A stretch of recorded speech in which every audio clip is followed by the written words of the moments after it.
Hi, everyone. So you're ready to take the SIR. We're going to quickly go through what you need to know before your leadership team takes the SIR. So first of all, the SIR is the School-Wide Implementation Review. It's an online self-assessment tool only for Wisconsin schools to help them measure their RTI implementation as it relates to Wisconsin's framework. And keep in mind, it's a leading indicator of the trajectory your school is on to increase student outcomes. The goal is to translate Wisconsin's framework for an equitable multi-level system of support. So taking that framework right on into the specific actions you need in your school. It also helps you monitor progress towards full implementation. That's why you want to take this assessment annually.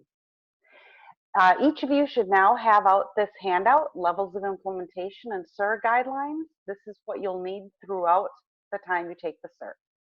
The levels of implementation come to us from the National Implementation Research Network. These are the levels of implementation, and we're going to go through each one now on that handout. When we go through them, we're going to use two examples. We're going to use a personal example of, is it time to move to a new home? And we're going to use a school example, is it time to differentiate our universal literacy instruction? So let's jump right in with purpose building. The things that occur when your school is in purpose building is you're identifying needs, you're exploring options, you're building your background knowledge, you're getting consensus to act, and you're kind of looking for about 80% buy-in. We like to refer to this as you're gaining support. So if you were thinking about moving to a new house, this is where you'd start looking at, boy, are we too cramped in the house we're in? Are we expecting another baby? Or are we do we need to downsize? What does the housing market look like around us? Are there other houses available? Or would we ever want to build again? What exactly are our options here? In the school example, by differentiating universal literacy, you'd be looking at things like, what's our literacy data, our student outcome data, and start looking at your needs. You might look at other schools and what they're doing. You might go to something at your local CISA where you build background knowledge about differentiation. You would tie this into your other school goals, see what else is going on, and then really looking for that commitment. Do we have the majority of the staff on board with moving this way? In infrastructure, then, the activities you would see are planning, articulating, purchasing, scheduling, and redefining roles. Clearly, this is planning. So in our moving example, this is where if we've decided to build, we're literally getting our blueprints, our plans in place. If we're looking at buying, we're getting our loans, we've got a good idea of what neighborhood we want to live in, we're maybe making an offer on a house, maybe we want to get to a specific apartment building. In the school example, in differentiating universal literacy, this is where we really come up with a clear definition of what is differentiated literacy for our school. We're looking, what do we currently have in place? What resources do we have? And what else do we need? You start purchasing those resources. You get some specific skill training and differentiation.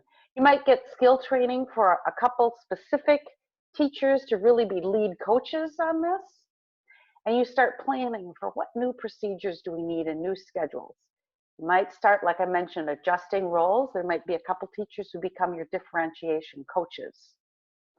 And then you're going to do a usability test around this to make sure that you really know the strategies that work in your school. Initial implementation is the next level of implementation.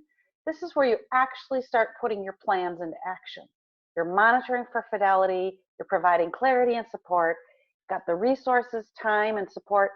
But here's the key, it feels awkward because this is about the adults still figuring it out. This is where traditionally, like when I was a principal, it was really easy to go wrong because I would look at as the teachers were asking me questions, I would start thinking, but I provide you some training, why do you have questions? And the teachers would just be thinking, but I just have questions, I'm just trying to get clear on how I do this. And it potentially could lead to an abandonment of an initiative because everybody would get frustrated with the awkwardness and the questioning and cause the pendulum to swing and you to go back to the way you were doing things. So it's really important to pay attention to initial implementation. This is where we're really just trying it out. So in our moving example, this is where we've actually moved to the new house and there are boxes everywhere. When we wake up in the middle of the night, we might trip on things. We have to turn on the lights to get to the bathroom. We can't remember which drawer we put the forks in the kitchen. The kids don't know how to get to school. They don't know the path to walk. So it's really a messy time. For our school example, if we're differentiating literacy, everyone has started differentiating literacy in the classroom. And we're paying close attention to the teacher's concerns and questions and trying to remove those barriers. It's really helpful to have in-class modeling, those coaches in place for support and feedback. Again, we're trying this out and it's about the adults at this point. At full implementation, then, the things that happen, we're really deepening our expertise and fluency. We're streamlining and refining our practices. We're starting to document. We're planning for that sustainable system. We think of this as refining. So in that personal example, this is where in the moving, we've moved into our new house. We're having our first holidays in our new house, our first family gatherings. We're taking photos in our new house. We know exactly where everything is in the kitchen. The kids know the quickest way to walk to school. In the school example with differentiated literacy, we have routines now down for our differentiation. We know this is the way we do things in our school. We've got specific experts in different strategies around differentiation. We're streamlining our practices. This is where we really get to shift our focus to students and start to see what impact is our differentiation having on our students. And we might start sharing what's working with other schools. And then, of course, documenting what you're doing in your school. Now, there may be times that you're going to decide we're not in place on the school-wide implementation review, and that's fine. Just think about, like, if you were thinking that it's time to move to a new home, but you decide we're pretty cramped, but we're worried about the economy, or we're taking care of our parents, we're looking for a new job, you might just decide now is not the time. So keep in mind, not in place is not malpractice, it's not bad, it just really means not yet. So don't hesitate. If something is not in place, mark it as not in place. So with the differentiated literacy example, you might say we don't have the expertise to drive this initiative, so that's going to be not in place right now. We have so many other priorities. If we take this one on, it'll push staff over the edge. So these are the levels of implementation that you see on that handout that you have. Keep in mind that we would assume that as we as adults move through the levels of implementation from purpose building to infrastructure to initial implementation to full implementation, we would assume student outcomes would grow nice and neat along that. Well, unfortunately, it doesn't work that way. It actually works like this. Student outcomes don't significantly increase until we reach full implementation. That's why it's really important to use assessments like the SIR so that we know when we're approaching full implementation and can start to look for that growth in student achievement. Now, at the bottom of that handout you're looking at, you'll see some things to keep in mind. Keep in mind you need to always consider what's happening at the school level. It shouldn't be like, if you're thinking about differentiated literacy, it shouldn't be, yeah, well, one teacher's differentiating their literacy, or a few classrooms or one grade level's differentiating literacy. You need to think about what's happening across our school. What are those guarantees we have in place around literacy? That's one way of being systemic and systematic. Another tip for when you're taking the SIR, each level builds on the levels before it.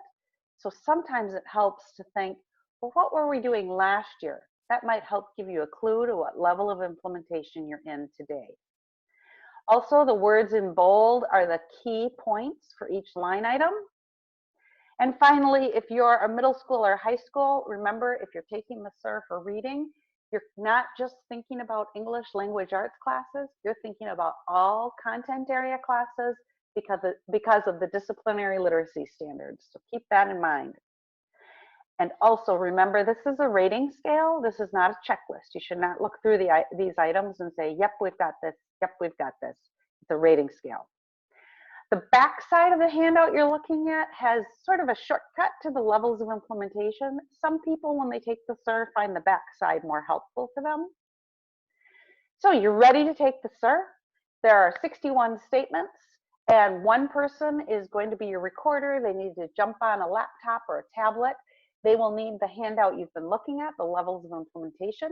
They also need the Academic Assessments User's Manual and your school's username and password for the SIR. The other team members need that levels of implementation handout, the SIR's statements and evidence, and there needs to be one recorder, so a handwritten recorder, who will take notes on the SIR's statements and evidence. So we actually have two recorders, one person on a laptop, one person writing notes in the evidence section.